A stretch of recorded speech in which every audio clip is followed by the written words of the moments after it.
مطلب دوم مربوط به این حرکت شرورانه است که 2 شب پیش اینجا انجام دادن. خب یه غلطی کرد،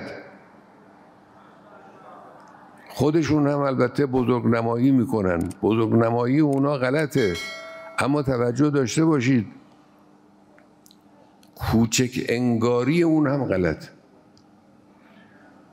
اینی که ما بگیم نه چیزی نبود، اهمیتی نداشت فلان، اینم غلط.